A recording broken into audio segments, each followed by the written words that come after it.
자금 낸 사조직, 부정선거 연루 혐의로 제소. 마크 저커버그 페이스북 최고 경영자, CEO로부터 수억 달러를 지원받고 있는 단체가 113 미국 대선 핵심 경합주 개표 과정에서 벌어진 위헌행위에 연루된 혐의로 제소됐다. 지난 23일 현지 시각 비영리 단체 기술시민생활센터 시티클과 조지아주 풀턴 카운티와 위스콘신주 5개 도시 선거 관리들에게 600만 달러, 약 66억 3천만 원을 불법 제공했다는 내용의 고소장이 조지아주와 위스콘신주 법원에 제출됐다. 시티클은 2012년 미국 시카고에서 설립된 중도좌파 성향의 선거개혁 추진단체다. 저커버그와 아내 프리실라 첸은 지난 9월 시티클에 2억 5천만 달러, 약 2,762억 원을 포함해 총 4억 달러, 약 4,415억 원을 기부했다. 신종 코로나, 중공 폐렴, 확산으로 선거 공정성이 훼손되지 않도록 모든 표가 집계될 수 있는 선거 인프라를 구축해달라는 취지였다. 지금까지는 시티클 이 기금을 선거 봉사자급여, 투표지 수거함 설치, 우편 투표 운영, 방호복 구매 등을 위한 비용으로 미 전역 2,500여 개 선거구에 지원한 것으로 알려졌다. 그러나 이번 소송을 제기한 공익법률단체 아미스타드 프로젝트는 선거를 운영하는 지방자치단체가 사적인 조직인 시티클로부터 재정 지원을 받은 것은 주법 및 연방법 위반이라고 주장했다.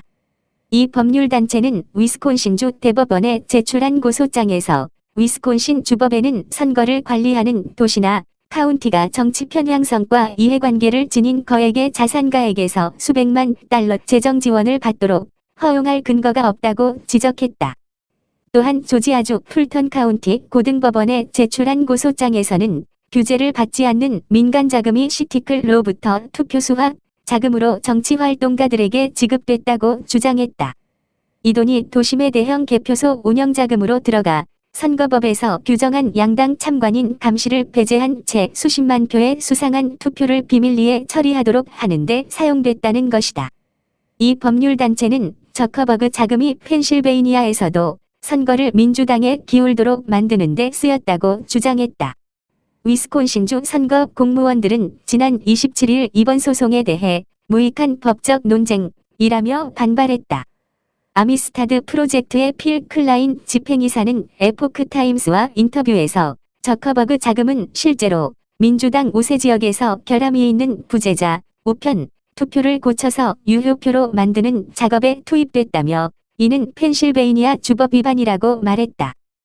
클라인 이사는 공화당 우세 지역 관리들은 이러한 거짓을 거부했다.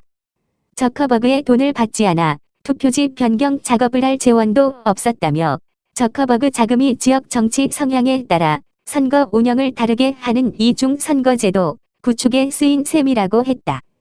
예를 들어 펜실베이니아주에서 바이든이 승리한 델라웨어 카운티의 경우 투표지, 수거함이 주택가와 도로 등 지역 구석구석 촘촘하게 설치됐다. 번거로운 우편 발송 없이 이 수거함에 투표지를 넣으면 투표로 인정됐다. 그러나 트럼프가 당선된 59개 카운티에는 수거함이 거의 설치되지 않았다고 클라인 이사는 말했다. 민주당과 선거당국, 시티클은 선거권 보장, 모든 투표 집계를 주장하면서 정작 공화당 우세 지역에서는 상대적으로 선거권을 박탈하는 방식으로 선거를 운영했다는 설명이다.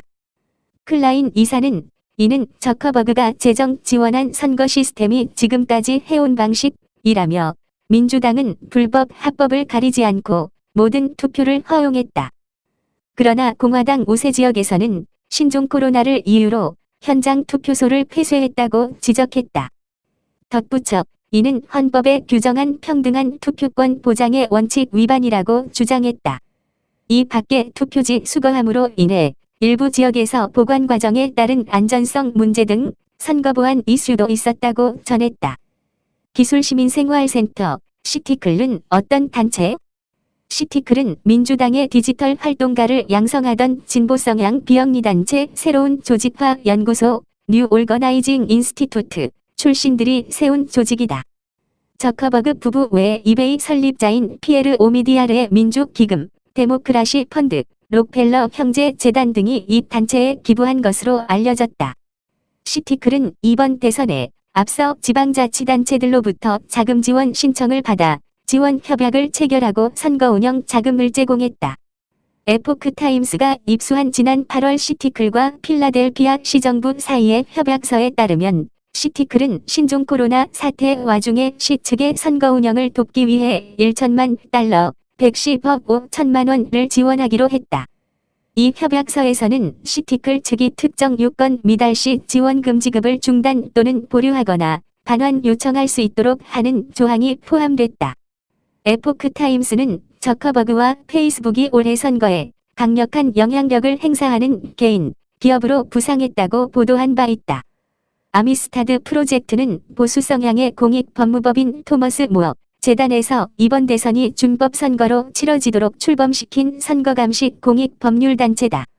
앞서 지난 9월 이 법률단체는 저커버그가 내놓은 수천억 원의 뭉칫돈이 시티클을 통해 지방정부와 주 정부에 흘러 들어가는 것을 막기 위한 소송을 제기한 바 있다.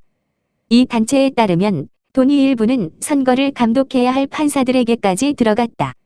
이 소송은 선거 전까지 아무런 결과로 이어지지 않았고 여전히 법원에서 계류 중이다. 당시 시티클은 성명을 내고 이 소송은 정당하지 않다며 이런 경박한 혐의는 무익하다고 확신한다. 전례 없는 상황을 맞아 보조금 프로그램은 중요하며 계속돼야 한다고 반발했다. 그러나 시티클 자금의 위험성에 주목해 차단 결정을 내린 지역도 있었다. 지난 10월 초 루이지애나주 제프 랜드리 주 법무장관은 규제를 받지 않는 사적인 자금이 루이지애나 선거 당국에 유입되는 것을 막아 달라며 법원에 소송을 제기했다. 랜드리 주 법무장관실은 주 제13지방법원에 제출한 소장에서 외부 자금이 선거 공무원들에게 미칠 영향을 차단해 청렴한 선거를 보장해야 한다고 주장했다. 이어 피고인들이 선의의 행동을 취했는지는 모르겠지만 선거 사무원 등을 뽑으라며 피고인들이 제시한 사적인 자금의 액수는 선거를 서서히 부패하게 할 것이라고 지적했다. 이번 소송과 관련해 저커버그와 시티클, 필라델피아 시의원회 모두 논평 요청에 응하지 않았다. 다만 알 슈미트 필라델피아 시의원회 의장은 성명을 통해 우리의 선거제도를 상대로 한 무익한 소송과 오보 사태에도 불구하고 우리 공화국의 탄생지인 필라델피아 역사상 가장 투명하고 안전한 선거를 치렀다고 말할 수 있어 자랑스럽다고 부정선거 의혹을 부인했다. 한편 지난달 미시간주에서는 민주당 소속인 조슬린 벤슨 주 국무장관이 우편 투표용지 인쇄와 배포를 위한 자금을 제공함으로써 특정 정당을 지지하는 공작원들의 선거 개입을 도왔다며 주장하는 소송이 제기됐다. 이 소송의 소장에도 역시 시티클의 이름도 올랐다. 이에 대해 시티클은 성명을 내고 유권자들을 볼모로 선거 관리들의 시간을 낭비하고 있다며 잘못된 뉴스를 퍼뜨린다고 반박했다. 출처 디 에퍽 타임즈 2020년 12월 2일 이호근 방송